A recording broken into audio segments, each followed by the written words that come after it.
I want to talk about empty nesters. I am excited to talk about empty nesters. And for those of you who don't know what that means and what I mean by that, that's people who have raised their kids or have teenagers in the house and just have this desire to adopt and to continue to, I don't know, give back. And I love empty nesters that are adopting so much. I have many friends, and so for those of you who are older or have parents that are older, because many of you are teens, your parents can do this. Like, you can end up as a teenager having a sibling that's much younger. I will tell you that Mark was 50 at the time, so we had to adopt Alec as a single. And I have friends who have adopted 5 kids after they reached 50. And so they have like 5 kids under the age of 7 now. And it's been amazing for them. And by the way, they're incredible parents because they have all this experience. So they're not flustered by parenting children from hard places. They've been great. But one of the questions that has come up is like, okay, if we've been great at planning financially and then all of a sudden we want to adopt, how do we plan for college? Well, that's a great question.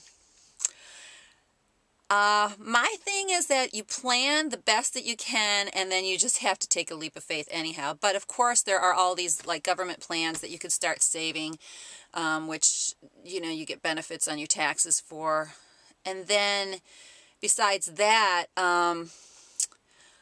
some kids actually will qualify for really great benefits. I know that Samantha is graduating this year, and just to be totally upfront, for 4 years, now she got a lot of grants because she's just smart and wonderful like that. But, and plus North Carolina is pretty good with that.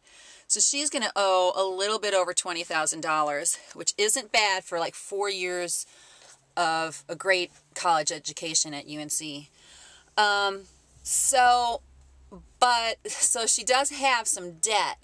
I would love to not have debt for college, but anyhow, to encourage you, if you do want to adopt, you just you make the plans. You make the plans, and when you're applying for financial aid, actually they do take into account your history, and so you may end up with more grants and benefits because of that. But also get your kids involved in sports, get your kids involved in some kind of talent, arts or whatever that may help to get them in. But if you're an empty nester and you really, really are interested in adopting, many countries, some will have an age cutoff, but especially if you're adopting older kids, many countries do not. Even Ukraine changed their rule regarding at the time, which was a couple of years ago, there was an upper age limit. There's really not in many countries at this point. You may not be able to adopt an infant, but you can definitely adopt an older child in many countries, regardless of the upper age requirements. So it's definitely doable. And as far as lifestyle, well, it's a decision. You either decide that you're going to sort of retire and have your, house on the beach and and all of that, or you're going to spend your retirement basically continuing to give. A lot of us, as we get older, we don't feel like we're done yet. We still have a lot that we can contribute. So I just want to encourage all of you empty nesters who are out there that it's totally cool. You can bring a lot to your teen and young adult kids because they can help you, and they would probably be great helps and would love to help you, and it'd be a great, great message to them too. That's the other thing that I tell people, because they're like, it's not fair to our kids. And I say I would rather teach my kids the lesson that it's important to give back. It's important to extend ourselves rather than have it be all about us. There's a lot of amazing lessons regarding sharing and regarding the benefits of extending ourselves that kids can learn, teens can learn, young adults can learn. And I think that that's a much better lesson than, them just basically having you exclusively. They can be on your team and help to raise this child and help to bring this child into the world, and then end up being adoption advocates. So I just returned the Canon ELPH camera that I've been using for a couple of weeks because it was making like the sound on Zoom. It was going out of focus.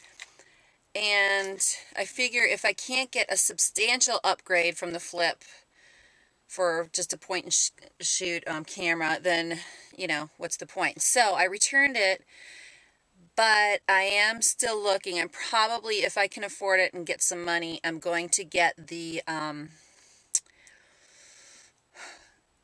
Canon S110. Okay, so that's one thing. The other thing, have you guys noticed that I have my hair curled? Samantha, when she's home, she tends to be able to beautify me better than I can myself. So she got this one Conair. It's called You Curl. It's just a curling wand, and this is like a day and a half ago. It was much different curls. It was more, but I really, really like it. Okay.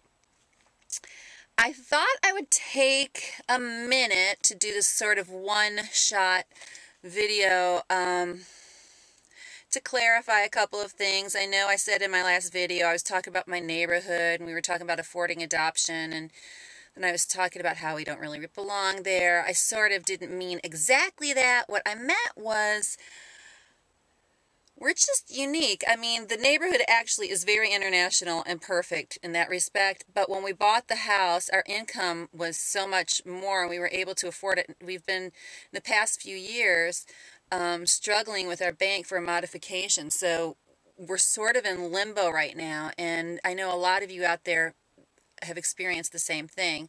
So there's this sense of not having permanency, and that's what I was talking about. However, I believe that it'll all be resolved in the next year or so. And I'm not that worried. I was worried about it in the very beginning, even before you guys probably had us on video. A lot of people are just dealing with these things, and the banks are so messed up at this point. It used to be you could refinance or get a modification, and we've tried many, many times, and they always have an excuse. One time in the very beginning when we had the income, they actually said that we had too much money to modify. That was when we were doing well, and then it was like you don't have enough income. So there were excuses all over the place. So it's a mess, but I have faith. So anyhow, that's my one shot on empty nesters adopting. If you're older, in your 40s or 50s or even 60s, and you want to adopt, you can. So please subscribe to YouParent, and thanks for letting me ramble.